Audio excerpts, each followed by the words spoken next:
तो अब आगे बढ़ते हैं पूज्य गुरुदेव भगवान के आशीर्वाद से।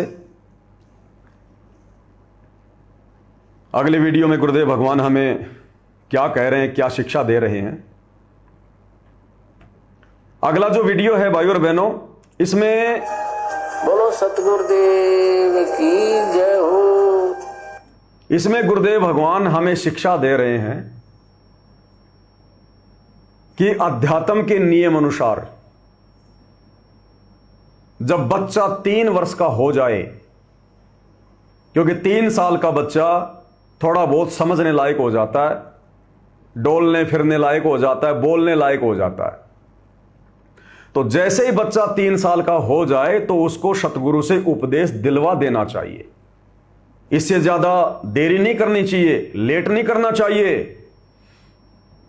क्योंकि जब तक बच्चा 3-4 साल का होता है, नादान होता है, तब तक उस बच्चे की रक्षा सतगुरु उसके माता पिता की भक्ति और मर्यादाओं के अनुसार करते हैं।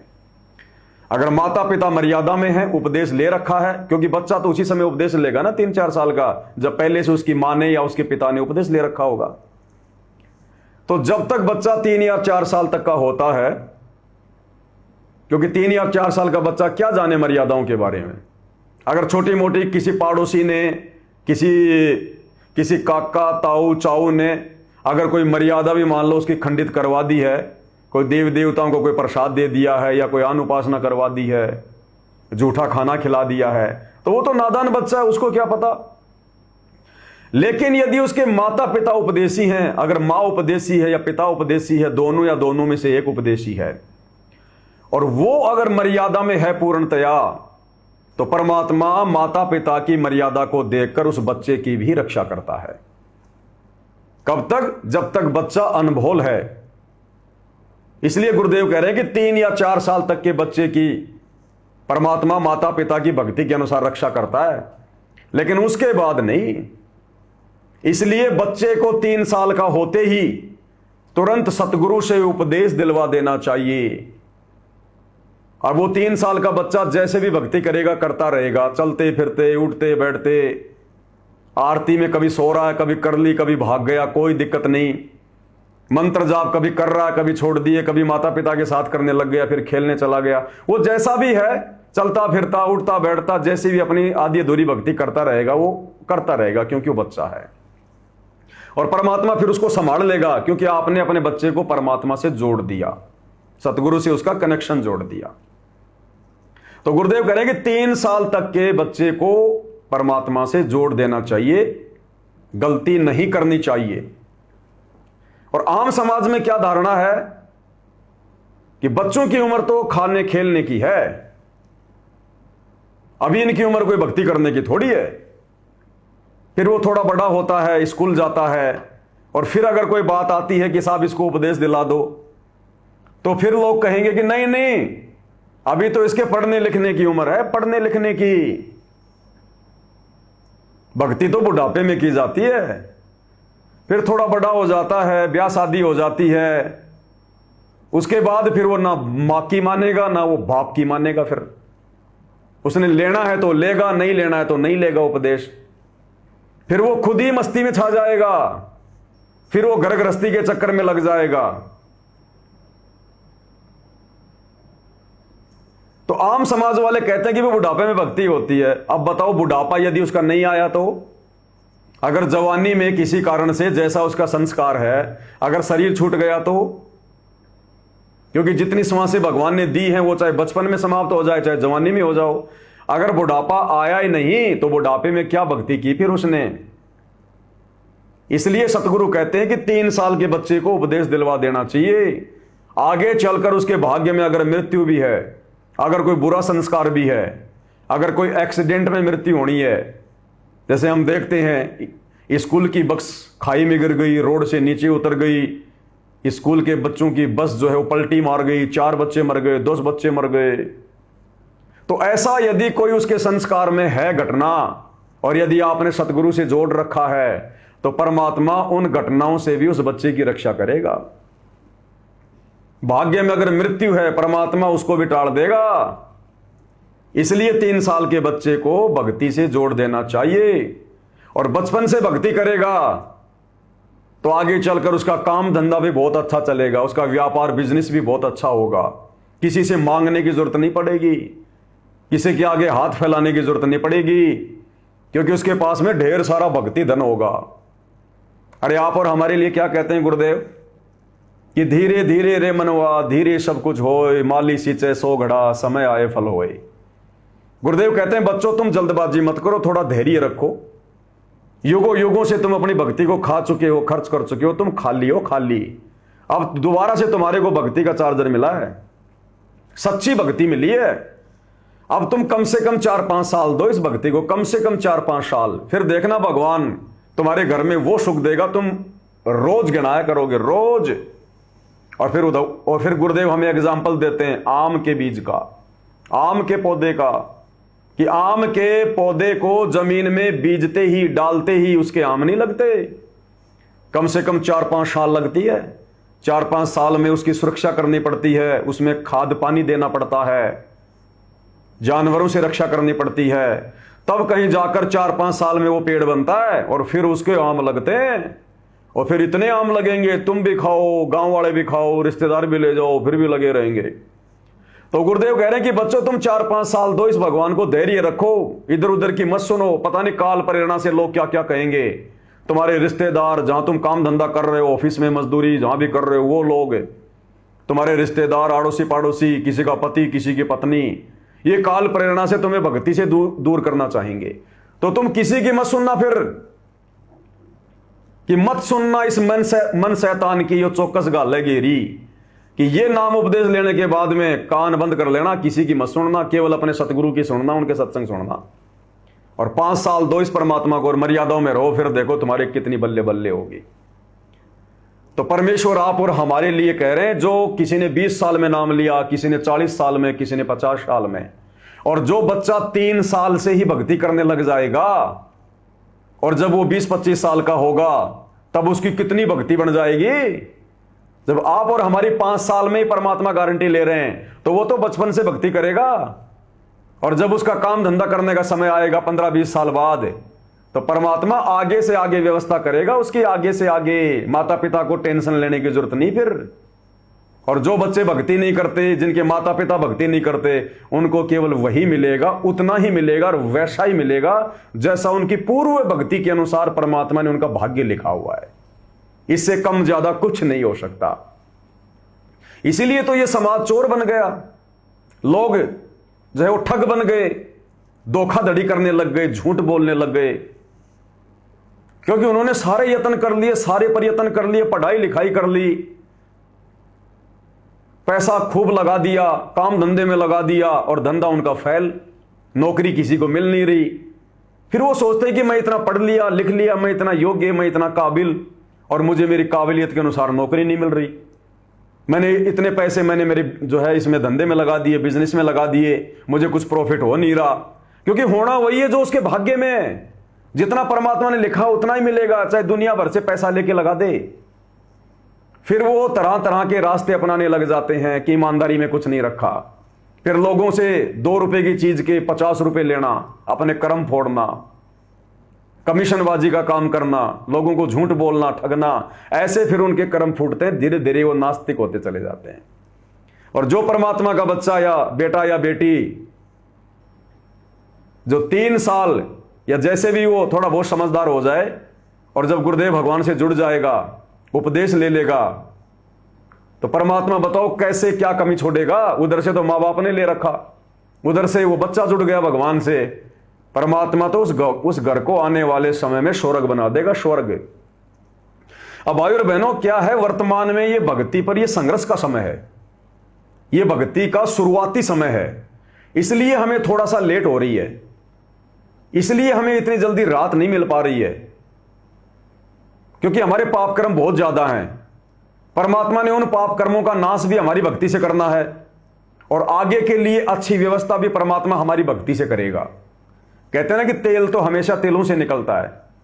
तो वर्तमान में हम जो भक्ति कर रहे हैं, उस भक्ति से परमात्मा हमारे पिछले पाप कर्म भी धीरे धीरे नाश करेगा, और आगे के लिए अच्छी व्यवस्था भी करेगा धीरे धीरे। इसलिए हमें थोड़ा समय लग रहा है।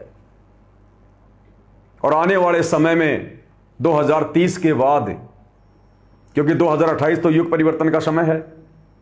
अब हर चीज को सेट होने में थोड़ा समय तो लगता है ना, 5-10 साल लगेंगे धीरे धीरे, 2030 तक या 2040 तक। उसके बाद में पूरी पृथ्वी पर केवल यही भक्ति रह जाएगी, केवल भक्ति का ही माहौल होगा।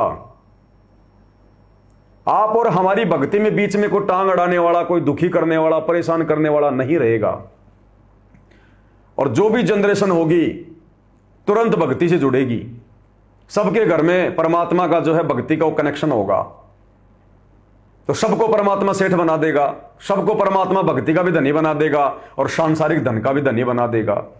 फिर ना कोई किसी को दुखी करेगा, ना परेशान करेगा, एक दूसरे का सहयोग करेंगे। सतयुग जैसा माहौल चल पड़ेगा। भौतिकतावाद की जो आग वर्तमान में ये लगी हुई है, कमा ले कमा ले, बना ले बना ले, लूट ले ठग ले, ये बिल्कुल समाप्त हो जाएगी। इंसान पैसे के पीछे भागना ही बंद कर देगा।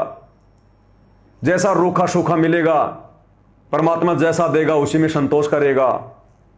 कबीरा आप ठगाइए और ना ठगिए कोई, आप ठगाए सुख होता है और ठगे दुख होए, इस नीति पे चलेगा। फिर समय पे परमात्मा बरसात करेगा, पशुधन बढ़ जाएगा, थोड़ी सी जमीन में बहुत सारा ढेर सारा अनाज हो जाएगा। किसी कारणवश आपके अनाज नहीं हुआ, दूसरे भगत आपके घर पर बोरियां डाल जाएंगे। इतना प्यार प्रेम वाला माहौल होगा, तो कोई दुख होगा ही नहीं, कोई परेशानी होगी नहीं, कोई समस्या होगी नहीं। इसलिए वर्तमान में ये भक्ति की शुरुआत है। और सोचो भाई और बहनों, भक्ति आप और हमसे भक्ति करवाने वाला भगवान जब वो अभी तक संघर्ष कर रहा है, तो आप और हम कैसे भक्ति कर सकते हैं? हम भक्ति अवश्य कर रहे हैं, लेकिन अभी वो समय नहीं है कि हम उस भाव से हम भक्ति कर सकें। अभी तो 100 प्रकार की टेंशन आप और हमारे पीछे लगी हुई है। अभी तो भक्तों में आपस में राग द्वेष ईर्ष्या मान बढ़ाई छल कपट धोखाधड़ी। अभी तो भगत ही भगत नहीं बन रहे। और भगवान जो भक्ति करवाने आया है वो खुद संघर्ष कर रहा है, जेल में बैठा है। आप और हम कैसे भक्ति कर लेंगे? लेकिन जैसी भी है अपनी मर्यादाओं में रह के हम करते रहें, तभी वो समय आएगा। तो भक्ति का समय भाई और बहनों 2028 के बाद आएगा, 2030 के आसपास आएगा। फिर देखना भक्ति का आनंद। जैसे आज हम सत्सेवक भाई बहन है कई हजारों की संख्या में, और जहां भी हम आपस में मिलते हैं तो कोई विरोधाभास नहीं होता। कबीरा तहां जाइए रह संतन की प्रीत, इष्ट मिले और मन मिले, मिले सकल रस रीत। हमारा भगवान एक सतगुरु रामपाल जी, हम सबकी मर्यादाएं समान, हम सब साथ संगति के नियमों को फॉलो करते हैं, कोई विरोधाभास नहीं है। तो आपस में प्यार प्रेम बनेगा, राग द्वेष होगा ही नहीं, छल कपट होगा ही नहीं, मनमुटाव होगा ही नहीं। तो आने वाले समय में इसी प्रकार से पूरी पृथ्वी पर सभी आपस में साध संगति से जुड़े होंगे। देखो बहुत सारे भगत भाई बहन मन में शंका पैदा कर लेते हैं, साध संगति का नाम सुनते ही उनके मन में मुझ पवन दास की सूरत आती है। यह भी कमजोरी है, यह भी कमजोरी है। अरे साध संगति का मतलब क्या होता है? जैसे हमने लोगो बनवा रखा है साध संगति का, उसमें 16 भगत के आभूषण है, बहुत अच्छी बात है ताकि हमें याद रहे। बीच में गुरुदेव की फोटो है, बहुत अच्छी बात है। ऊपर लिखा है साध संगति से जुड़िए। अब साध संगति का नाम आते ही काला अंदर पता नहीं क्या क्या कुप्रेरणा करेगा, ये तो पवन दास ने बना रखा है, पवन दास ने चला रखी है। अरे तुमने सत्संग क्या सुने? उसमें पवन दास का नाम नहीं है, उसमें लिखा है साध संगति से जुड़िए। अरे साध संगति यानी सच्चे संत की संगति से, सच्चे साधु की संगति से। साधु हम भी हैं, संत हम भी हैं, लेकिन जो प्रथम साधु है, जो प्रथम संत है, वो गुरुदेव भगवान है। तो उस लोगों में सतगुरुदेव भगवान से जुड़ने की बात कही गई है कि साध संगति से जुड़िए, कि नकली आन उपासना को त्यागिए, ओछी साधनाओं को त्यागिए, शास्त्र विरुद्ध साधनाओं को त्यागो, नकली संतों को त्यागो, और साध संगति यानी सच्चे साध की, सच्चे संत की संगति से जुड़िए, यानी सतगुरु रामपाल जी भगवान से जुड़िए, उनके सत्संग सुनना शुरू कीजिए। और नीचे लिखा है ज्ञान आधार से, ज्ञान को आधार बनाकर। तो ये तो गुरुदेव कहते हैं कि बच्चों ज्ञान को आधार नहीं बनाओगे तो तुम्हें कोई भी डगमग कर देगा। तो बताओ साध संगति के लोगों में मुझ पवन दास का या किसी अन्य सत्सेवक भाई बहन का क्या रोल है? लेकिन फिर भी कुछ भगत भाई बहन उसको नहीं लगाते। तो ये तो देखो उनके अपने विचार हैं, इस पे हम ज्यादा कुछ टिप्पणी नहीं करेंगे। तो इसलिए परमेश्वर कह रहे हैं कि बच्चों, जब बच्चा 3 साल का हो जाए तो उसको सतगुरु से उपदेश अवश्य दिलवाना चाहिए। वो जैसा भी मर्यादा तोड़ेगा, रहेगा, करेगा, भक्ति नहीं करेगा, खाता पीता, उठता बैठता, रोता, स्कूल में जाता जाता, जैसा भी करेगा, परमात्मा वैसे उसकी रक्षा करता रहेगा, क्योंकि उसने कनेक्शन ले रखा है। और वर्तमान में समस्या उत्पन्न होगी कि ये 2025 का समय चल रहा है और वर्तमान में गुरुदेव भगवान अपने मिशन के तहत हिसार जेल में बैठे हुए हैं और हम लोग साध संगति से जुड़े हुए हैं। आश्रमों में हम जाते नहीं, क्योंकि हमें आश्रमों की सच्चाई का पता चल गया कि गुरुदेव का आदेश नहीं है, मनमाना आचरण है। आश्रमों में काल बैठा हुआ है, सारे मर्यादा विरुद्ध कुकर्म किए जा रहे हैं। हम वहां क्यों जाएं, क्या करेंगे? तो फिर हम बच्चों को कैसे उपदेश दिलाएं? तो जैसे आप जुड़े हुए हैं संकल्प लेकर, वैसे ही आप अपने बच्चों को भी संकल्प दिलवा दो। जैसे ही बच्चा 3 साढ़े 3 साल का हो जाए, समझदार हो जाए, ठीक है, वो भक्ति तो आपके साथ साथ वो पहले भी वो थोड़ी बहुत वो कर ही रहा होता है। आप आरती करते हो वो भी करता है, आप भोग लगाते हो वो भी खड़ा हो जाता है, वो दंडवत भी करता है, सारी करता है। जैसा माँ बाप करेंगे बच्चा तो वैसा करेगा। बच्चे को थोड़ी पता ये क्या भक्ति है, रामकृष्ण क्या है, कबीर भगवान क्या है। वो तो जैसा माता पिता कर रहे हैं बच्चा वैसा ही करता है। लेकिन गुरु जी के विधान को भी फॉलो करना है कि जैसे ही बच्चा 3 वर्ष के आसपास हो जाए उसको उपदेश से जोड़ देना चाहिए।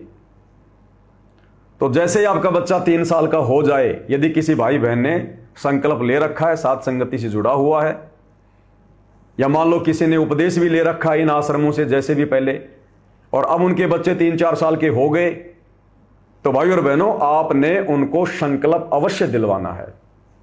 अगर कोई आश्रमों से जुड़ा हुआ है, वो अगर साथ संगति को फॉलो नहीं करता है, तो वो आश्रमों में जाके नाम दिलवा दे, वो नामदान सेंटर पे जाके उसको नाम दीक्षा से जोड़ दे। और जो साध संगति से जुड़ा है वो फिर अपने बच्चे को बैठाकर सतगुरु के दरबार में उपदेश जो है वो करवा दे, उसको संकल्प करवा दे, गुरुदेव को दंडवत करवा दे। और आप बच्चों को बोलो कि जैसे मैं बोलूं वैसे तुम बोलना, या आप अपने बच्चे की तरफ से भी बोल सकते हो उस भगवान से, क्योंकि मालिक अंतर्यामी सब जानता है कि हे परमात्मा, आज से आपकी ये आत्मा आपके चरणों में है, आपके विधान अनुसार दास आपकी गैर हाजिरी में इसको संकल्प दीक्षा दिलवा रही है। परमेश्वर अपनी आत्मा को संभालना, और जितना मेरा प्रयास होगा मैं इसको मर्यादा में रखने का प्रयास करूंगा, और जैसे मैं भक्ति कर रही हूं आपके आशीर्वाद से या कर रहा हूं वैसे अपने बच्चों को भी मैं भक्ति अवश्य करवाऊंगा। तो आपने अपने बच्चे को गुरुदेव से जोड़ दिया, आपने संकल्प उसको दिलवा दिया, तो सतगुरु ने उसको अपने हाथों में ले लिया, काल की हद से बाहर कर दिया सतगुरु ने। क्योंकि संकल्प में तो बहुत बड़ी शक्ति होती है, बहुत बड़ी। अरे संकल्प लेकर मन में दृढ़ धारणा करके एकलव्य अर्जुन से भी बड़ा धनुर्धर बन गया था, अर्जुन से भी बड़ा। तो संकल्प में बहुत बड़ी शक्ति है भाई और बहनों, बहुत बड़ी। तो गुरुदेव भगवान क्या कह रहे हैं, अब हम ये सत्संग सुनते हैं। अब इस सत्संग को सुनेंगे तो भाई और बहनों हमें आसानी से समझ में आएगा। इसलिए ये शॉर्ट वीडियो गुरुदेव के सत्संगों का सार है, और इसलिए दास की ड्यूटी भगवान ने लगवाई है कि दास आपको समझाएगा, तभी आपको इन छोटे छोटे सत्संगों का जो मर्म है वो समझ में आएगा। तो इतनी बातें सुनने के बाद अब आपको समझ में आ जाएगा ये। बोलो सतगुरुदेव की जय हो। तो भक्ति के लिए तो संतों ने बताया है, सदग्रंथों में भी यही लिखा पाया है कि भक्ति के लिए जब भी बच्चा 3 वर्ष का हो जाए बोलने लग जा, 3 वर्ष के बालक को उपदेश दिला देना चाहिए। जैसा भी करे वो थोड़ा बहुत करता रहेगा, क्योंकि घर में जब चर्चा चलती है, मंत्र चलेंगे तो वो भी बोलेगा, अपने आप बोलता रहेगा। बच्चे को ज्यादा असर होता है, प्रभाव बनता है। तो 3 वर्ष तक बच्चा माता पिता के आश्रित होता है। माता पिता ने दीक्षा ले ली, मर्यादा में रहेंगे तो परमात्मा उनके उस स्तर के बच्चों की भी रक्षा करेंगे, और फिर उन बच्चों को नाम से जोड़ देना चाहिए। तो सुना भाई और बहनों आपने, पूज्य गुरुदेव भगवान किस प्रकार से हमें सत्संगों के माध्यम से आदेशित कर रहे हैं। ये सब गुरुदेव के वचन है ये, और हमने गुरुदेव के वचनों की लाज रखनी है, उनको तोड़ना नहीं है। भगत भाई सोचते हैं कि नियम तो वही है, वचन तो वही है जो गुरुदेव ने हमारे को फार्म पर लिख कर दे दिए। अरे वो तो भक्ति की शुरुआती है, शुरुआत है, वो तो कुछ भी नहीं है, कुछ भी। प्रथम नाम दीक्षा के समय 11 या वो 21 नियम तो ज्ञानगंगा में फार्म पे तो खाली 10 या 11 लिखे होते हैं। शतनाम के समय 34 या 35 नियम, ये तो खाली शुरुआती नियम है, एक बार भक्ति पर लगाए रखने के लिए। उसके बाद जैसे जैसे हम सत्संग सुनते चले जाएंगे, दिन प्रतिदिन नए नए नियम सामने आएंगे, नए नए नियम, और वो सारे के सारे नियम फॉलो करने पड़ेंगे, सारे के सारे दृढ़ता के साथ। जैसे फार्म पर लिखें उनको दृढ़ता से फॉलो करते हैं, वैसे फिर सत्संगों के माध्यम से जैसे जैसे हमें पता चलता जाएगा, वैसे ही हमने गुरुदेव के नियमों को फॉलो करते हुए चलना है। तो सोचो भाई और बहनों, अभी जो सतलोक आश्रमों से जुड़े भाई बहन हैं, हमारे गुरु भाई बहन हैं, वो तो अभी तक वो नियम भी फॉलो नहीं कर रहे जो गुरुदेव ने फार्म पर लिख कर दिए हैं। जबकि वो तो सार नाम ले लिए, सार शब्द ले लिए। ये सार नाम और सार शब्द वाले सबसे ज्यादा मूर्ख बन रहे हैं। काल की सबसे ज्यादा बेगार इन आश्रमों में, जगह जगह भटकना, राजनेताओं की रैलियों में, परशुराम की जयंती में, कबीर की जयंती में, सिरसा में, जगह जगह भंडारे लगाना, राशन बांटना, लोगों की धर्मशाला बनवाना, आरक्षणों में जाके बैठना, दुनिया भर की बकवादें करना, मान बढ़ाई में सड़ना, सबसे ज्यादा काल की बेगार ये सार नाम और सार शब्द लिए हुए कर रहे हैं। क्योंकि जब गुरुजी के दोनों लड़के, दोनों लड़कियां और गुरुजी की जो पत्नी है सांसारिक, गुरुजी का जो परिवार है, उनके जो रिश्तेदार हैं, वो तो सब ले लिए सार शब्द। गुरुजी के जेल जाने के बाद में डीवीडी उनके हाथ में है, ओम सोहम सत्य कबीरा, ओम सोहम सत्य कबीरा, सब जप रहे हैं।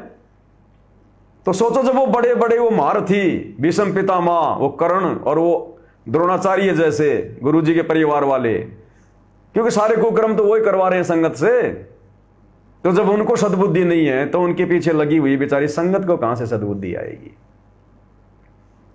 तो फार्मों वाले नियम, साथ में सत्संग सुनने के चलते जो नियम समझ में आते हैं वो, और इसके अलावा गुरुदेव ने बताया कॉमन सेंस से भी समझ में आ जाना चाहिए कि क्या नियम है, क्या क्या सावधानियां बरतनी है, कॉमन सेंस से भी। तो ये सारी चीजें सत्सेवक भाई बहन अप्लाई कर रहे हैं अपने ऊपर, तभी आज हम इतने सफल हैं, इतने सक्सेस है भक्ति मार्ग पर।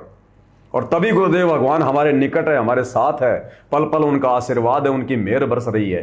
तभी हम इतने दृढ़ होकर और हर प्रकार से निर्विकारी हंस बनने की ओर अग्रसर हैं।